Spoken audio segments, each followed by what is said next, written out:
Welcome to the Teaching a Rockstar podcast. And on today's episode, we have Evan Whitehead. All right, now listen, I was up early this morning thinking to myself, I don't do much research, but I think about, look at how we're going to do the intro. And I started looking at the list that this guy's got going on. I'm like, how am I going to talk about all that? So here's what I'm going to do, man. I'm going to bring him in and I'm going to let him kind of go down the list briefly of all the stuff he has going on. And looking forward to this one. This is one of those that, this guy has such a varied, the depth and the breadth of all he has going on in education. It's exciting, man. So here we go. Teaching a Rockstar podcast. Let's get this thing started with Evan Whitehead. Let's do this. This is the Teach Like a Rockstar podcast with Hal Bowman. All right, here's a quick shout out from our sponsor, the Boston Scally Company. I have found the absolute best caps on the internet at bostonscally.com. The Boston Scally Company is the online purveyor of caps with the most attitude. Some people refer to them as a flat cap or a Gatsby or an Ivy cap, but the cap everyone is really looking for is the traditional Boston Scally cap.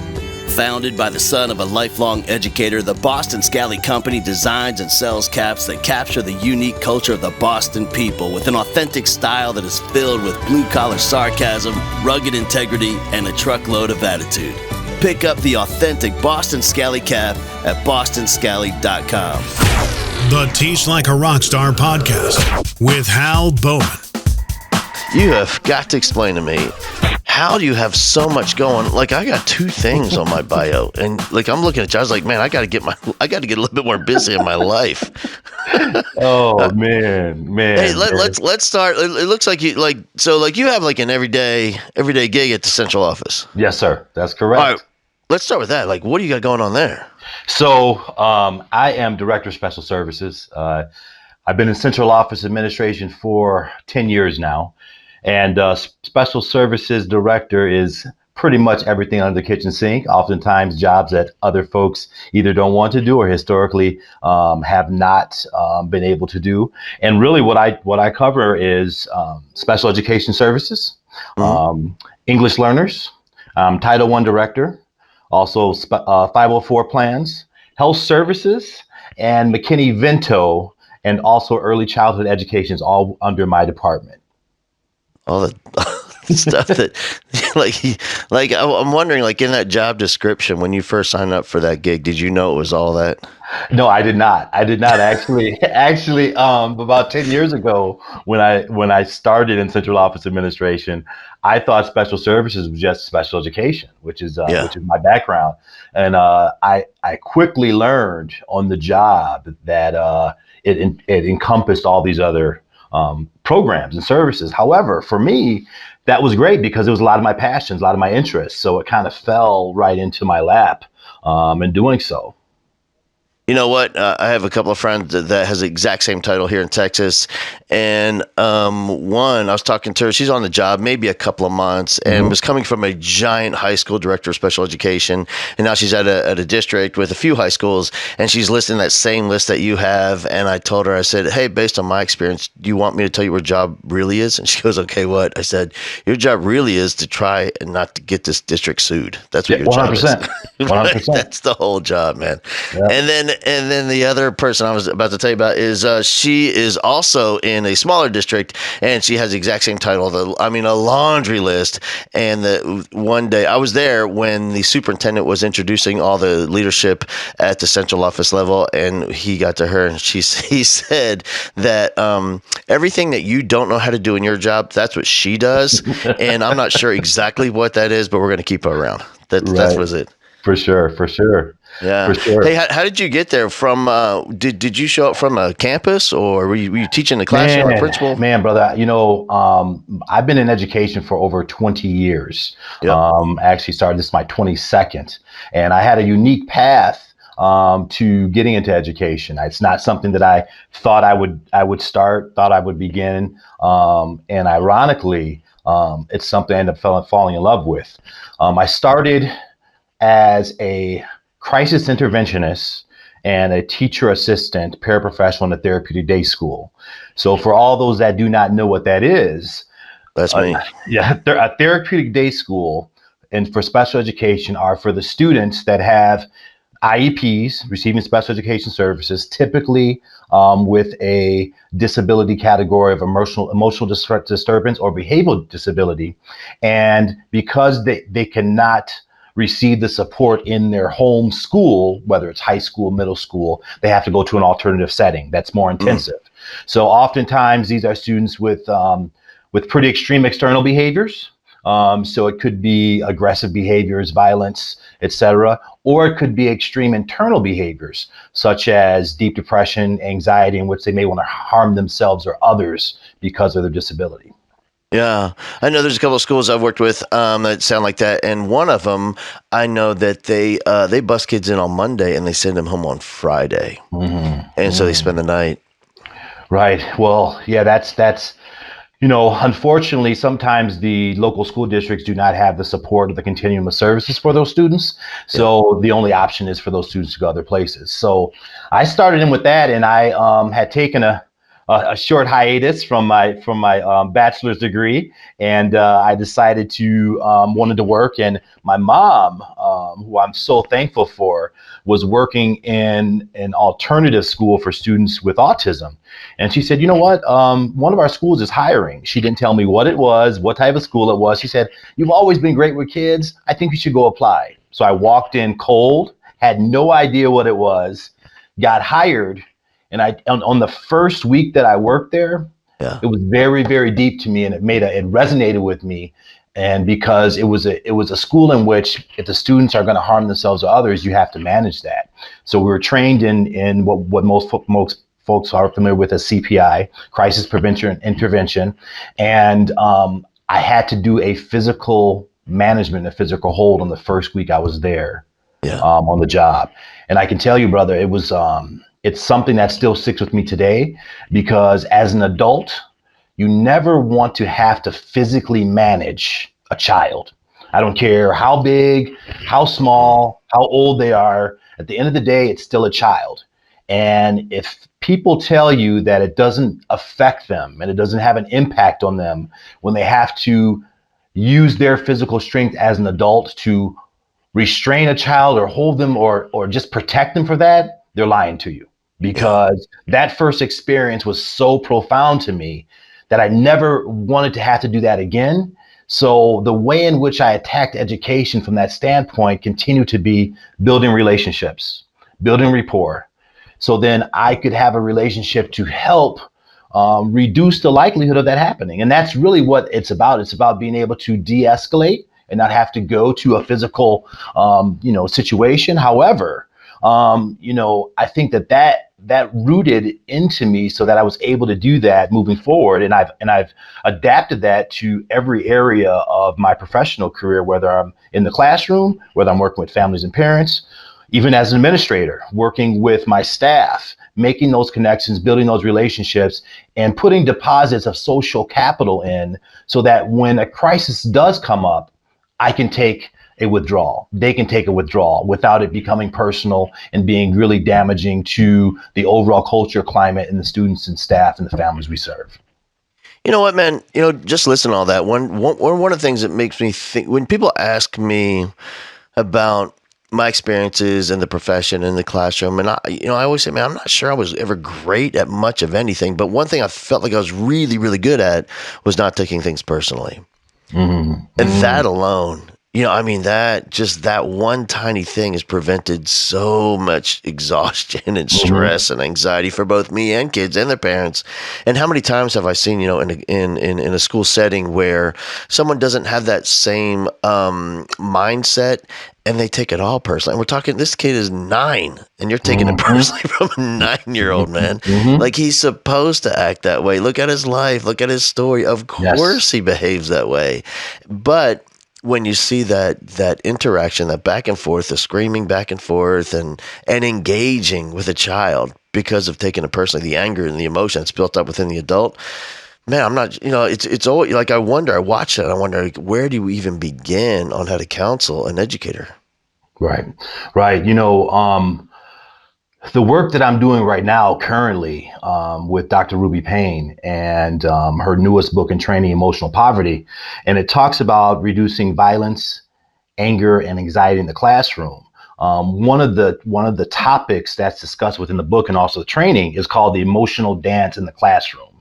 Exactly what you're talking about, because just as you talked about that invisible backpack, so to speak, that children bring, Yep. we forget adults have the same backpack that they bring in their briefcase, their purse, their bag, right? And it's all the interactions you've had over your lifetime, all the people that you've come in contact with, positive or negative. And if you can't deal with those things and you haven't had the ability to navigate that, it manifests itself in interactions with students, families, and also your colleagues. Yeah.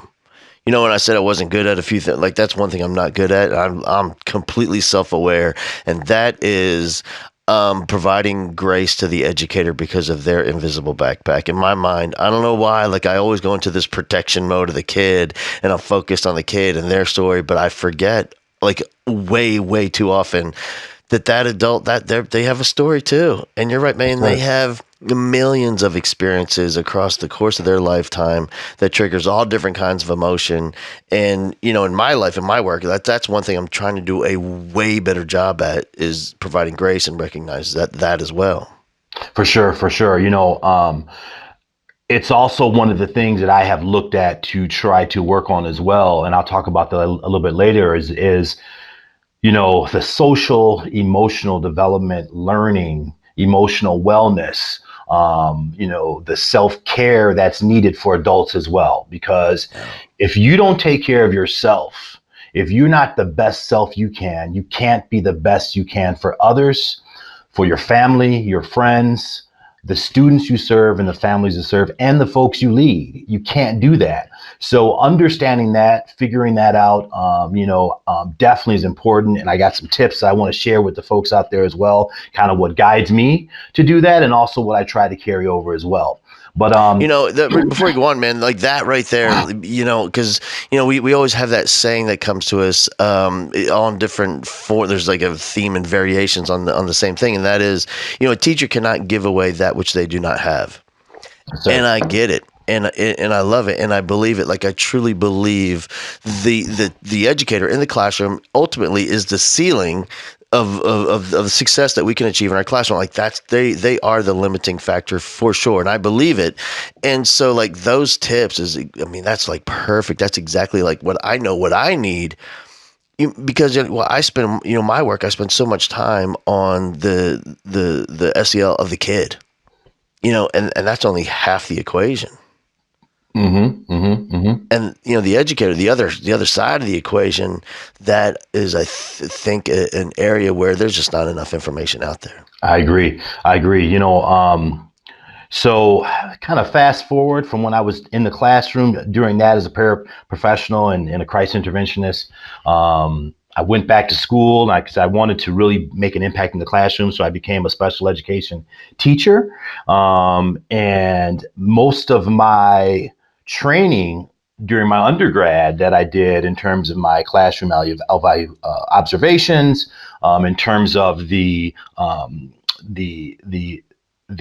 pre-teacher work that I did, was in urban environments, actually in the city of Chicago and Chicago public schools. And then after that, when I had to do my student teaching, I went to another urban environment, changing the graphics with students with a lot of needs, right? Definitely when you talk about, what I always mention are risk and protective factors, right?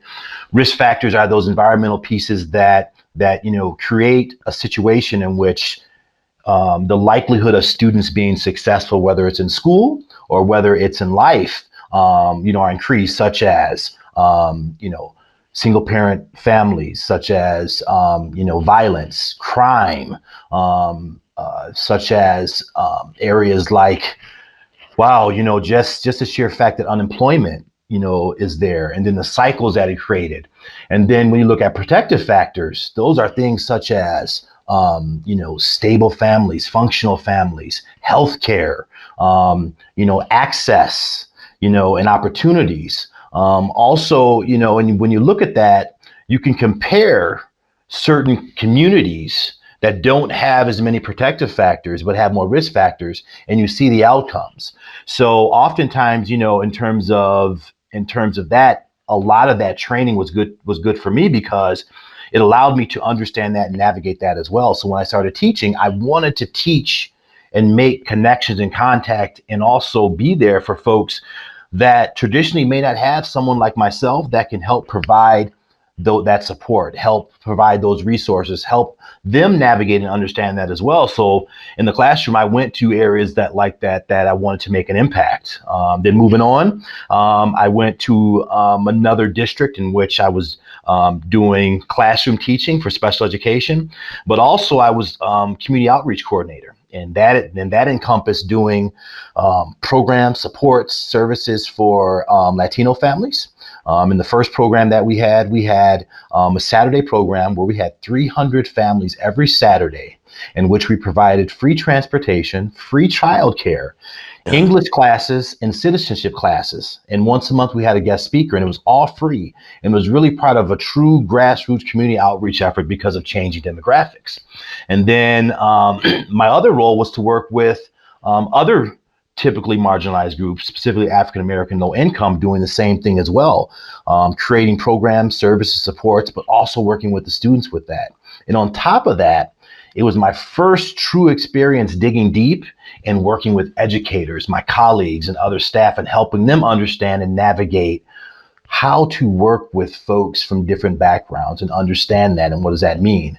So as I carried that work into moving on to central office, it kind of fit into the umbrella of what I do in special services, really looking at equity, diversity, cultural competency, and how do we help bridge that gap so all students can be successful, all students can feel like they're welcome, parents can feel that they're welcomed, and also so that staff members feel comfortable and have a safe space to say, I don't know, I don't understand something, right? Without feeling as though they're going to be attacked, and I think that's important because, I just want to say, it's been great to meet you.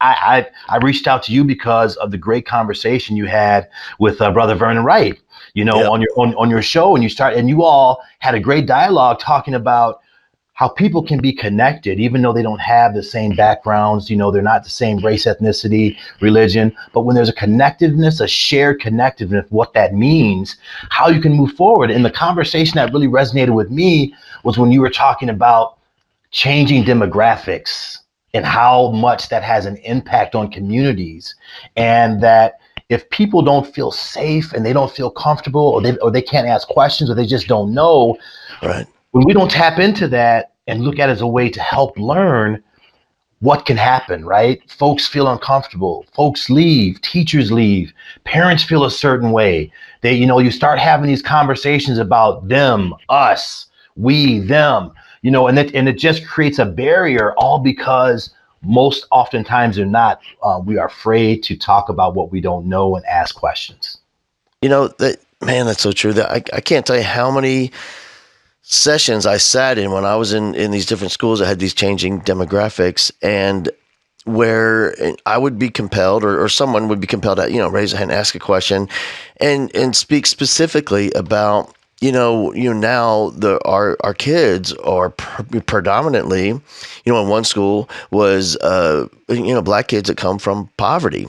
Mm-hmm. And immediately, like, you can tell you're on the thin ice now. Like, like this is going to be a racist. Isn't it racist if we don't talk about it? Like, what do you like? That's the fact. That's what we have in our school. Why can't we say it? Right. And then, or when we had a lot of kids coming from Mexico and Central America and South America. This is Texas, so a lot of them. I mean, there's a couple dozen that enroll every day. And to specifically talk about the diversity and, like you said, equity and cultural competency. Like, I don't know anything, man. Like, how come we can't talk about that? And it feels almost as if we have gone backwards. It's like Ruby was talking. What didn't Ruby write this book like almost 20 years ago? Yes, sir. Yes. Why can't we go read that book again? Right. And now it's almost, it's frowned upon to talk about some of the differences that we have in our kids. Yeah, it's unbelievable. Share a couple quick stories about myself personally and why this is so important to me. Um, I grew up in a diverse community because it was a college town. So I was born there, lived there till about sixth grade. And a lot of the students that I went to school with and a lot of my friends were children of international students. So growing up, I had very diverse friends. We were all playing sports together. We're hanging out, going to the park, riding bikes together. We're in school, we're in classes. And, it was great because I got a chance to learn a lot about different backgrounds, cultures, just by having authentic experiences. One of my best friends was from Korea. Another one of my good friends was from Malaysia. Another one was from Nepal. Another one from the Philippines. Another one from Nigeria. And then I had my other friends that were African American, Black, and my other friends that were white as well. And it was great because we all went to school together. We all learned. But I can tell you something, Hal. Oftentimes it's the adults that impact the children and change that, right? Yeah. So when my first experience with racism came from one of my best friends who was white, and this is something that sticks with me today. And oftentimes we may think, oh, someone may use the N-word and said something racially. This is what my best friend told me. He had come back from a weekend at his dad's. His parents were divorced, and we were going to play after school on a Monday. And he came by my house and he said, "I can't play with you anymore." And I said, "Why?" He said, "I can't play with you anymore because my dad said that your dad is Black." Let me rewind that again so I can say it again. He said, "I can't play with you anymore. We can't be friends because your dad is Black, not right. Me." Right. Right. So think about the social nuances as, I was probably 8 years old trying to figure that out because I'm thinking, well, I'm just like my dad, and I asked my dad about that. And that's was my first lesson on how the impact of adults can be so powerful on children, and that children, especially adults that they care for, look up to, etc., they will follow them in whatever they say, blindly because they're innocent, and that was my first experience that opened my eyes to how ugly bias and just prejudice can be to even innocents, right? Children that don't know anything else. So that was critical, Another part was when I went to high school. I had some great mentors, and I was one of those kids that was in the changing demographic. We had moved to a more affluent suburb outside the city of Chicago, and very few African American folks, but growing population, growing Latino population, and the schools didn't know what to do. They didn't know how to talk to us. They didn't know how to interact with us. And there was a guidance counselor and a special education teacher. I did not have either one of those. He was not, the counselor was not my counselor. I was not in special ed. She was not my teacher. But they started a group called Cultural Awareness. So this is going back 3 decades. Okay, I'm dating myself a little bit. And basically all it was a safe place for students of color, African American, Latino, students that spoke different languages to just come together and talk about their experiences and what that was in terms of racial and cultural identity development and how they see themselves amongst each other, how they see themselves in their own ethnic, racial group, and also how the majority of society sees themselves. So it gave us a chance to just kind of vent because, my parents didn't have that experience because they didn't go to the school that I went to. So they couldn't tell me. My friends were coming from different places. And oftentimes the only time we talked was during a common free time would be cafeteria, probably, during lunchtime. We talk about it and people say, well, why are you hanging with that group only or that group only? But they're forgetting that was the first time as adolescents we're learning who we are as ourselves. We're trying to find ourselves, and we're trying to truly figure out where's our place in society and how can we be better, and how can we help other people. So that was great for me. That was really eye opening. And then the last quick story I'm going to say is that my own family, my own nuclear family, is diverse. We're multicultural. My children are biracial. My wife comes from a white Italian American background, and very traditional. And before I could marry her, I had to ask my father-in-law for permission. Now, mind you, I'd never spoken to this man before, never talked to him. And she said, you're going to have to ask my dad for permission to marry me. I said, like, what? This is, she said, no, if you don't get his blessing, we can't get married. I said, okay, fine. So I met her mother. I love my mother-in-law. She's a beautiful person, sweet lady. Oh my gosh, I love her so much. I met her and we had a great relationship, but I never met her husband, who's now my father-in-law. And we met for coffee, and he sat me down, Hal, just like you and I are talking. And he said, you know what? I'm going to tell you something. And he's a straight shooter. He doesn't hold anything back. I love him for this. He said, I don't really agree with this whole interracial mixing, dating, etc., marriage. I don't like it. It's not where I come from, my background. You know what? But my daughter loves you, so I'm going to give you a chance. And I told him, I said, you know what? I appreciate your honesty, because most people aren't going to be honest and say that. But I said, give me a chance. I will prove to you that I'm a good person. I have a good heart. I'm going to take care of your daughter, protect her, at every single possibility I can. And I'm going to show you by my actions, not by my skin color, but my actions, that regardless of what I look like, I'm still a good person. And I'm going to tell you, Hal, almost 20 years later, you would never think he and I had that conversation. We are the best of friends. Yeah. He obviously loves his grandchildren, my children. My daughter was his first grandchild and the oldest granddaughter, and loves my son.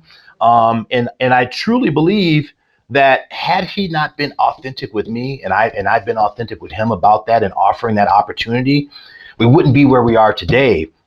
And we laugh about that story, because you would never know that. You would never know that conversation happened, but it did. But it was an entry point. And I say that because it's the same entry point that we can have in schools, on campuses, right? And folks we interact with about that particular issue. We all have bias. We all have, experiences that are different from others. However, it's how do we have that authentic experience enough to say, you know what, I want to learn. I want to be better. I want to do better. How can I do better? And in doing so, we also offer up opportunities for others to do that, so they can feel safe, so they can feel as though that it's important, and that we cherish their ideas and want to learn more from them, so that we can all be interconnected. Sure. I think you're right, man. It all starts with that conversation. When I was still in the classroom, this is years, I don't even think they have it anymore. This is probably a couple of decades ago. They had, here in Houston, Texas, had the Teen Summit on Race Relations. And what was all the schools would load the bus up. You would find it was a bus of diversity. You try to find one of everything you got in the school, and take the kids to a central location at the convention center. And then we split them up in the groups. And then all the sponsors would host a circle, just a conversation, and had some questions on how to facilitate conversation. And I remember the first year I went, and we're just, I'm asking questions, and we get to a kid that came from a private school. There's two of them in the group, and they both had the same khakis on, the same light blue button-down shirt, and it was something about, black students, and they both looked at each other and said, "Well, we don't know any," and we're like, and all the kids are like, "What?" Like, we don't have any in the school. And like, wait a minute, you don't know a black kid? No. Have you ever known? No. And then the conversation became funny at that point, and fun, because like these kids could not wait to explain their culture to these kids who have no idea. And then it was a moment I realized, you know what it was? For me, it was making that transition from simply being accepting of differences, and moving into finding and searching for differences and celebrating those differences and digging down deep, because that's what the kids love, when they find something that's so dramatically different than what they do in their family and their culture. they love it. And then I took that back to the school and started doing it with my classes. And you talk about bringing a classroom family together. When you have those kind of real, authentic, honest conversations where it's safe and it can be fun and silly, like, you do what? You eat what for Thanksgiving dinner? And then but after a couple of years, I had the moment where I thought, well, why don't we do this with adults? Mm-hmm. Mm-hmm. Like, it's the same thing. But I think with adults, I mean, they're just scared of offending someone or being honest that they don't know. I think that's probably it. It's the fear of admitting I don't know and I'm afraid to ask. Yeah. Yeah. And that's it. I think, and unfortunately, society has created a situation in which if someone says they don't know and someone, they feel as though from what my experience had been and folks that I've talked to, work with, provided support in this area, is that saying that they don't know something and feeling that they don't know something, they feel if they say the wrong thing, they may sound or be labeled as racist or have a stigma attached to them. So what happens is they're afraid to talk. So now we have people that are isolating themselves in terms of their feelings, their ideas, they're wanting to learn, and then they don't do that. And it's interesting, especially in our field, right? We're always pushing students and having the philosophy of lifelong learning, right? But then when it comes to the elephant in the room and topics like this, right? Yeah. Right. It's hard for us to be lifelong learners. It's hard for us to come from a growth mindset. We think about that in the technical side, and in our content area, we want to be better. But when it comes to subjects like this that are at the core of what we do, right? Because every school district, everywhere I've ever provided support, consulted, training, whatever, you see it nationally that the demographics are changing, right? Everywhere. There like now, and it's quickly, and it's not just race, ethnicity, it's also socioeconomics. Yep. Right. So now you have, and then you have, this thing that exists. And what we forget in education is this: everyone has a certain skill set, right? A certain amount of skills, and then certain behaviors that allows them to survive, right? And to be successful and to thrive. And when we come into the public education system, we take that for granted, and we hold certain expectations to students, families, even colleagues or people that we hire that may not be familiar with our particular culture and the climate and the invisible rules that we have. And we hold them to these expectations without teaching them first, right? We would never do that with math, with reading, with another subject area. We would never say, okay, here's a test, which is throw you right in and take the final, right? What we do is we teach, we allow them to work on a little bit on themselves, right? Then we assess, then we reteach, then we assess, and we reteach again. Then we finally do something comprehensive to say, okay, where are you at? But we don't punish, right? We don't punish. What do we do? What ends up happening? If we have students that are coming from different communities, they transfer in, they move in, etc. If there are certain rules that are written and unwritten, we assume they know. And then as soon as they don't do something that we say, oh, they should know that, we consequence them, right? And then we have this long list of consequences, and we have the code of conduct. But we forget what's unwritten in the code of conduct is the culture of what you do in that school, in that campus, in that district, that the only way you know that if you've been there for a while. We don't teach that. The same thing with educators. Something that's very near and dear to my heart is the lack of diversity amongst educators, teachers, staff, administrators. And that means everything: socioeconomics, race, ethnicity, religion, language. And what happens is when we hire those folks, we say, great, we have someone who's from this background and maybe they speak this language. And then what do? We expect them to be the champion and do everything for that particular group, right? On top of their day job, right? And then the other part is we forget that maybe they still need support too, right? If it's their first year teaching or the first year in the district, to put that on them is a lot. Not saying that they can't do it or don't want to do it, but pacing of that, allowing them time to do that, but also helping them grow, helping them support, seeing if they're okay. Because for a lot of folks, you may be the only one that looks like you, not only in the classroom, but also amongst your staff. Sure. So, right. So how do we support everyone so everyone can learn from each other so that ultimately we can be the best that we can for students and families? It really, man, like I keep saying, but it really comes down to creating that place. I think it is, man. If we just build a foundation of love, Yes, we sir. all love this job, we love this field, we love these kids, we love our school family we're creating, and let's be completely authentic and vulnerable in the moment and just admit, man, I don't know. Right. And for me, it's always easier, I guess, because I have so much experience with it. It's always easier for kids. I can remember I had a couple of girls move in there from El Salvador, and they're twin girls, and I mean, there's very little English was speaking, and I was trying to teach biology. I almost said teaching, but I was like trying to teach biology with and I remember just we created this relationship. It was just fun and silly, and they would laugh at me because I would say that they were El Salvadorian, and that would make them laugh. So, and they didn't correct me because I thought it was so funny. I didn't say Salvadorian, I said El Salvadorian. So they would make fun of me, and when I thought that, and then I realized what they're making fun of, and I corrected, but then I didn't correct myself because I loved that they would thought I was silly. And then we just had this moment where because we created the foundation, and they knew I loved them. And all right, listen, you can ask me. School's hard, man, because you guys don't know the rules. And so you ask me anything you want, but I'm going to ask you anything I want because I need to know about you and your life and your culture. And I feel silly sometimes with some of my questions, but because I don't know anything about El Salvador.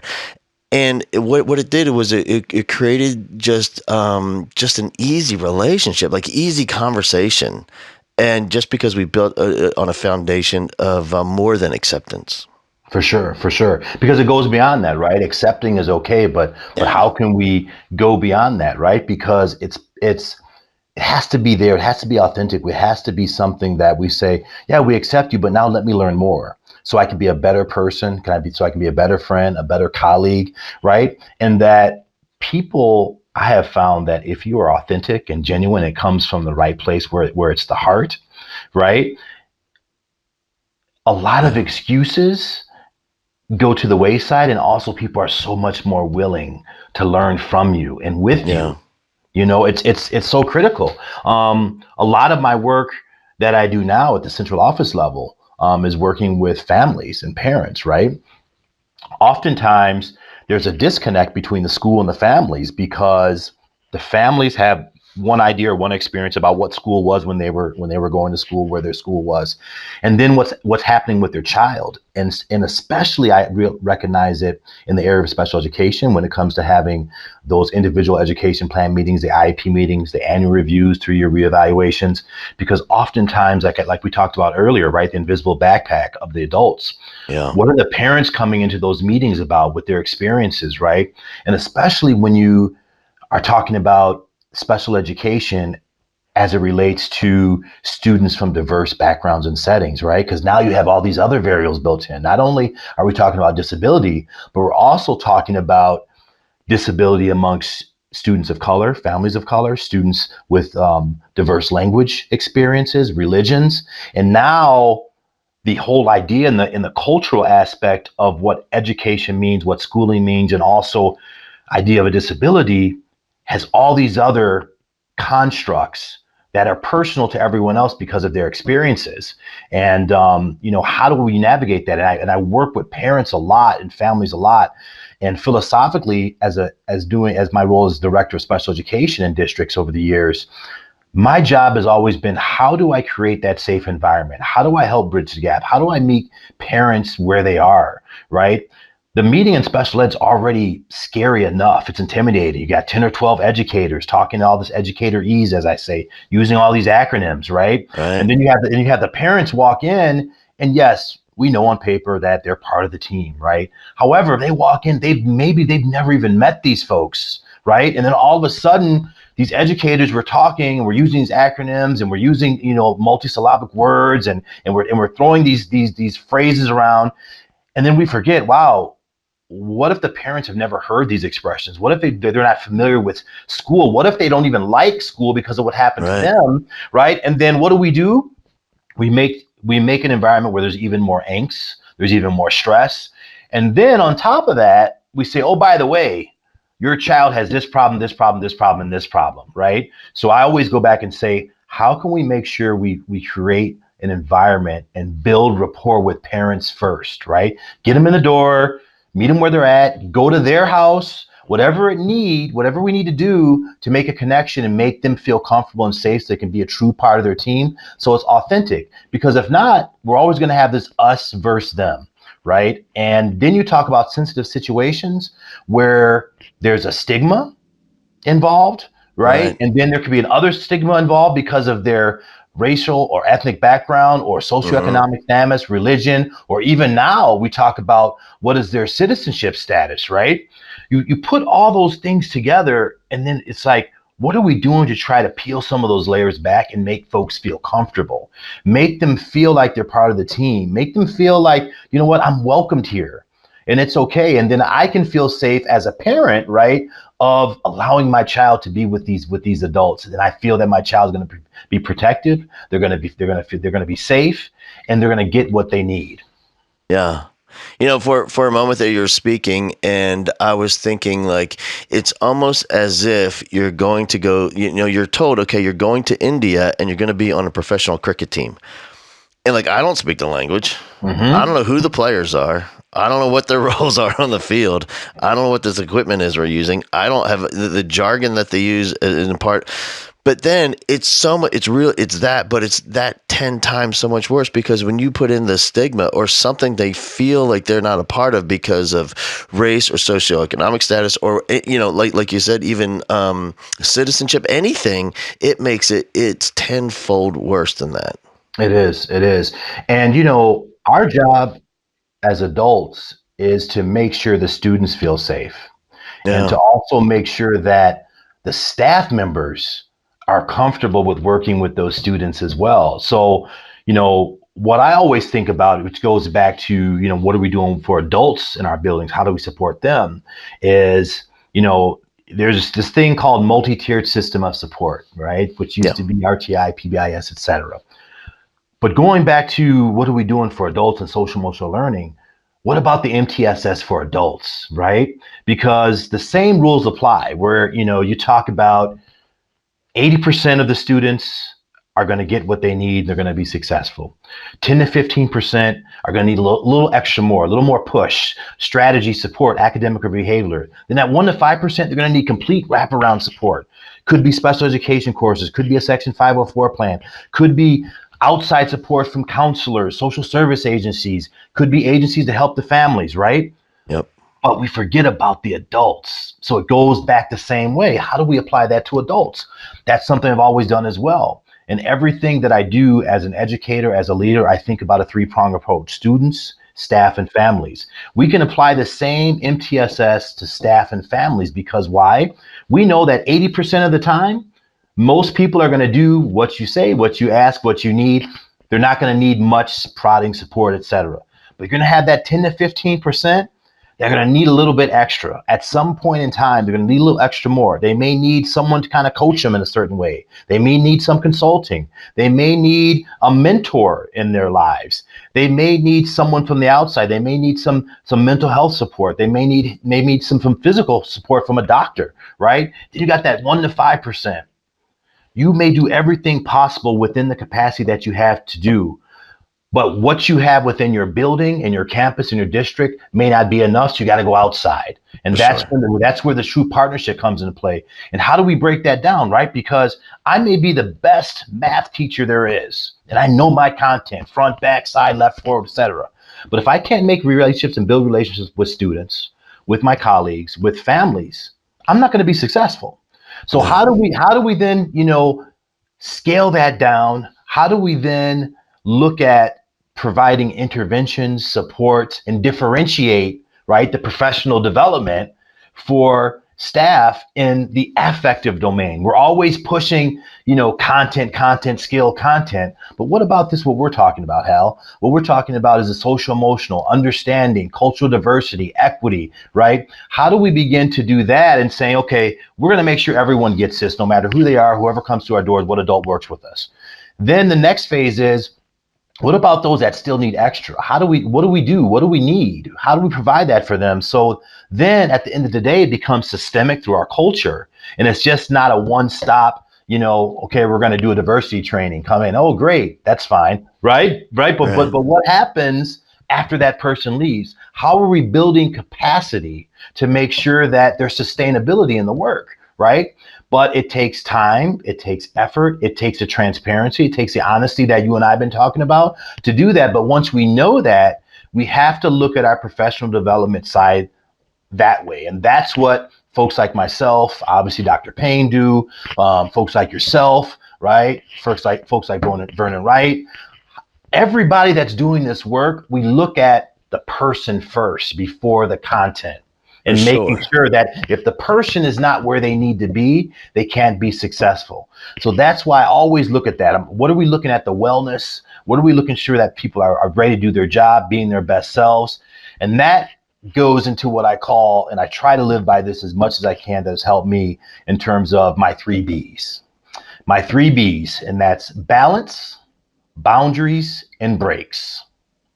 Balance, boundaries, and breaks. So the balance is the work-life balance, right? We all have a lot to do. When you introduced me, you said, "Wow, you got a lot going on. Do you have your day job still?" Yeah, like I'm a central office administrator. I do consulting. I work for AHA Process. I do other coaching on the side. I also work with young people and adults, and I have my own children too, right? Yeah. So it's that balance. How do you find that balance? Because if you don't balance it, somebody's going to lose out, right? You have to find a balance, and you have to realize that it's okay if you're balancing your life, because you have to make sure you're centered, right? And you have to make sure that you're grounded. Sure. You have to make sure you can do that. The next B are boundaries. So oftentimes we think about boundaries are the boundaries are other people's boundaries. I want to step on someone else's toes. I don't want to cross their boundary. But we forget about our own personal boundaries. And do we allow others to cross our boundaries without permission? And a big part of that is with the balance, but understanding it's okay to say no, right? We got so much on our plate at work. We got so much in our life. We got people pulling on us for this, for that. Is it okay to say no? And it is, because we can't be everything for everybody, right? Yeah. And we have to say no sometimes, especially in our field, right? We want to help. We're givers, right? We're fixers, right? And then when people ask us something, we don't want to say no. Why? Because we feel, oh my gosh, I can't do that. But we don't have to be educational martyrs and still have an impact, right? We can still be there for ourselves, and we can say no, right? So that's our boundary. Being comfortable, okay to say no. That's the second B for boundaries. The last one is breaks. Pausing, right? Being present. Mindfulness. Being in the state where you are. Like you and I are talking right now, right? We're focusing on this interview. We're focused on this podcast. We may have other things going on, but taking a break, being present, being mindful. It's okay to do that. Pause. Look, we're busy, right? And especially in the Western world, everything's fast paced, moving, instantaneously. However, pause, take a few minutes in your day, take a wellness walk, on your lunch, walk around the block, get outside, sure. Smell the fresh air, look at the sky, look at the trees, listen, what's going on, and just enjoy the moment, right? It also goes to another level, is taking time off from your job to re-energize, to reboot, right? That's huge. Right, man. You don't have to go 100 miles an hour all the time, right? The work's always going to be there. The people are always going to be there. However, if you don't take time and take a break for yourself, right, it's going to take a toll on you mentally, physically, and emotionally if you don't do that. So take the break. You can take a vacation. You can take a couple days off. You can unplug. Brother, I unplugged yesterday. I took my son to 2 basketball games that he's been wanting to watch, right? Nice. And typically, I'm like a lot of folks. I'm on social media. I'm tweeting. I'm replying. I'm putting content out there. But you know what? I took a pause off, and I even apologized to some of my folks in my PLN, even though I don't have to. But I was practicing mindfulness for myself because I wanted to spend time with my son and give him my attention, right? And taking a break, unplugging. So my 3 Bs: balance, boundaries, and breaks. I live by those. It's helped me so much because I've done so much in my lifetime. I went to central office, brother. When I was 34 years old, I became an assistant superintendent at 34. So I've been on this track and I've been moving, Hustling. but man, hustling, grinding, right, all the time. Yeah. But you know what? I had to learn. I had to learn that to take time out for myself.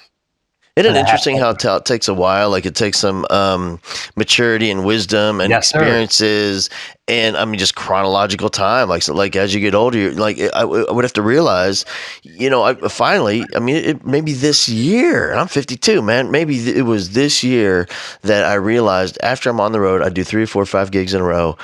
Just don't work the next day. Just stop. Right. Don't do anything, because I would realize when I come back, if I'm come back on a Thursday, I'm here in the office on a Friday, and I might put in 10, 12 hours, but I don't get anything done. It's not good if I do get something done.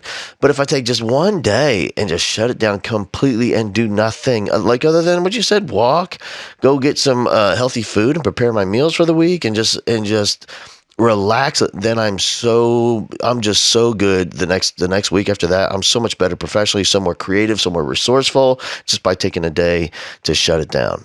For sure, man. It's, self-care is huge, and it's an area that I think the education world in our field has not brought attention to, right? We don't talk about that a lot. We don't talk about that. We don't talk about the teacher burnout. If we do talk about, we don't talk about the why, right? Sure. We know what happens. We know turnover happens in leadership positions, in teaching fields, especially those that are working in those communities that ask and require a lot of us, right? We wonder what happens, but it's because we often don't allow others to take time on themselves. We don't allow them to relax. We don't allow them to take time with their families. And also, we don't give ourselves permission to do what we need to do for ourselves as well. And it's important. It's important because we have to do it. If we truly want to be at our best, 100% for everybody, we have to make sure we take care of ourselves so that we can do that for them. As leaders, I think, man, it's just so important to really help people understand. We do a great job of talking about professional development. I mean, we talk about it a lot, and there's so much good stuff out there nowadays, especially, like you said, even with social media. Like that's one of the great things about it. I mean, this information, and people have come out that we would have never found they're doing such amazing things. You can find something brand new every day, and professional development is amazing. But what I really hope we're getting to the point where people understand that professional development is limited by your personal development. Yes, sir. I mean, like what you can do and how you can do it, and when, where, all that is in direct proportion to who you are as a person. And until we're better people, we really can't be better professionals. That's it. We got to work on ourselves to be better for others, and that's true. It's so many things just talking to you, man, have just resonated, and the things that we're talking about. And speaking of being a better person, I want to make sure that I give some shout outs to some folks, man, that have been helpful for me, because I'm new to Twitter. I'm new to the social media space. I've only been on for a few months, but I've met some really great people like yourself. And you've been, man, thank you so much. Also, want to give shout outs to Ruby Payne and AHA Process for sure, because, being with them and in the work that Ruby does and being able to connect with others has been great. Nicole Biscotti over there at Biscotti Nicole, and then Nicole Sidebottom at Mel Side B with the Edu table at the edu_table. At Dr. Brad Johnson, the Staff Room podcast, at Staff Podcast, and one of my brothers who I'm just getting to know, who's been great, Taylor Armstrong, at Taylor_does_IT has been great to me. Been reaching out, been talking about a lot of the same stuff. How hopefully he and I will connect soon. And folks, follow him on Twitter. He has some great stuff, great content. And then in Illinois, here, some great superintendents that have been giving me some guidance, advice since I've got on Twitter and have been open enough to help me along the road is Dr. Courtney Orzel at DROZEL, Dr. Monica Schroeder at MSCHROEDER6, and Dr. Michael Lubefeld at Mike LUBELFLD have been phenomenal. And then two people I can't forget, because if I forget these two people, they're going to get on me. Number one, our brother, Ruben Perez. Yeah, I love that Oh, guy. man, Ruben. Talk about and the irony. So just quick backstory. When Hal and I were talking about this and getting this ready offline, a few weeks ago, I was co-presenting with Ruben in Alabama to the Alabama Association of Elementary School Administrators. We were doing the general session, Mm-hmm. and we're heading back to the airport after our session. It went great, and Ruben and I are talking. Who's a phenomenal brother, and he's been my mentor at AHA Process. And I told him that you and I were talking, and he said, "Hal Bowman." He's like, I know Hal. He said, Yeah. he's like, Hal's the greatest. He said, I knew Hal when Hal had long hair. Big hair. So he's like, Hal does great work. And you know what he told me? He said, when I first met Hal, I knew he was going to be a superstar. He said, he Ah, said, he said he always could make connections with students and always resonated. And every time I saw him, he got better and better. And when I heard about him, I knew he was going to be a superstar. So he said, make sure you tell Hal hello. And I got to shout out Ruben because he's been great to me. Talk about really the fact that coincidences don't happen, right? right. What are the odds of the three of us being connected without even meeting each other, right? And in the same room, right? He's Yeah. in Houston, you're in Houston, I'm in Illinois. What are the chances of that? Great person. And Right. last but not least, I cannot forget Brother Vernon Wright, right? At the Right Leader, Zero Apology Zone. Yep. I mean, this brother has been so great to me. As I said, listening to your podcast when he was on inspired me, the stuff you guys talked about, helping me to say, you know what, I can get out there, do this stuff. I just, the things that he said, he's been inspiring to me. His content is right on point always. Another good brother, always speaks from the heart, Yeah. 100% willing to support, has supported me in the short time that I've been doing this in this space. I have to give him a shout out, because if it wasn't for him and it wasn't for you, I would not be here talking to you today right now. I love it, man. Here's the thing about, the reason the no apology zone works is because it's like we just said earlier, it's built on a foundation of absolute authenticity and love. And when it's that honest and that full of love, you're right, man. No apologies needed. None, none Like at all. when it's based on let me say whatever you want, because it's coming from a place of love and authenticity. For It's sure, for amazing. sure. Hey, man, let me tell you a quick Ruben story. I'm not sure when the first time we actually met was, and it was just years ago. But there's a couple of stories that really stand out with Ruben. And here's the first one: is it was a district conference of student mentors. There's a program called PALS, and what PALS it stands for Peer Assistance and Leadership. And what it is, it's all juniors and seniors in the high school, and we go to elementary school and junior high campuses, elementary and junior high campuses, and each PAL has a kid that they mentor, and they see him once a week. So, like, if you're in third period PALS, that means, like, on third period, you're on the bus, and the bus travels to this elementary school, and they might have a second grader they see once a week at that school for 40 minutes, and we get on the bus and race back to school, and every day is a different school. And it's an amazing program. And I know at we had a conference where we get all the mentors together, and they go through some skills, and they learn some things, and we celebrate them, and some inspiration. And Ruben was doing a session there. And so there's probably 800, 1,000 high school kids. And this guy walks in. You would have thought, you would have thought, I don't know who a star is, but if like a pop music star walked in, kids were crying. They're circling around him. And it was, I'm like, who is this guy? Like, whatever, however they feel about him, I want them to feel about me. It was amazing. And then here's the other thing. So these are seniors. So my school, we had all seniors. And this is a couple years after that. Somebody brings up Mr. Perez and music class. I'm not sure what he was teaching at the time, or a song. And I've got like 40 kids in the class, and they all start singing the song. And there's like hand motions, and that he had taught them. And here they are, seniors, a decade later. They know the song, they know all the routines, Wow. and they're having a blast with it. And I thought, my goodness, like, Powerful. Yeah, it's powerful. I mean, if that Powerful. doesn't prove that relationships really is the foundation of all learning for kids, and I'm for learning that sticks and learning that lasts a lifetime. I mean, here they are years later, still know the whole song, what it means, the story behind the song, the gestures and the motions that go along with it. It was phenomenal. That guy's amazing. Wow. Yeah, he is. No, so good and so genuine, Yep. so genuine, so humble.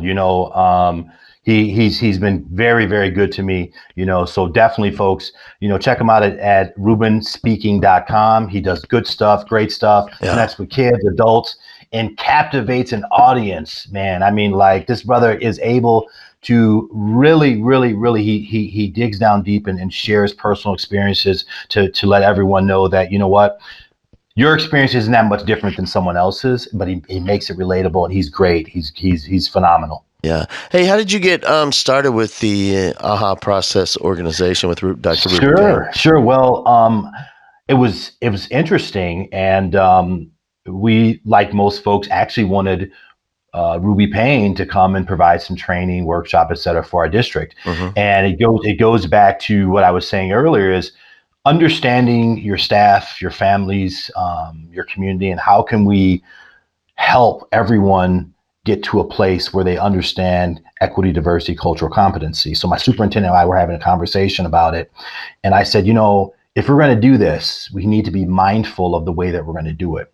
We need to have an entry point that's going to make people feel safe and not make people feel as though they can't talk about certain topics. And sometimes jumping right into race and ethnicity is a hot button issue, and people handle it different ways. So I said, what if we look at it from social economic standpoint and like look at it like that? And what about the work of Ruby Payne? She said, great, but is it possible you think we could actually get Ruby to come and do the training versus to train the trainers? I said, I don't know. I'll see what I can do. So I did my research and my due diligence and basically connected with her folks at AHA and told them our story, told them who we were and and what we like to do and why we want to do it, and was able to get Ruby to come out. And during that time, I was the point person and the mediator through that, and kind of worked with Ruby and her staff directly.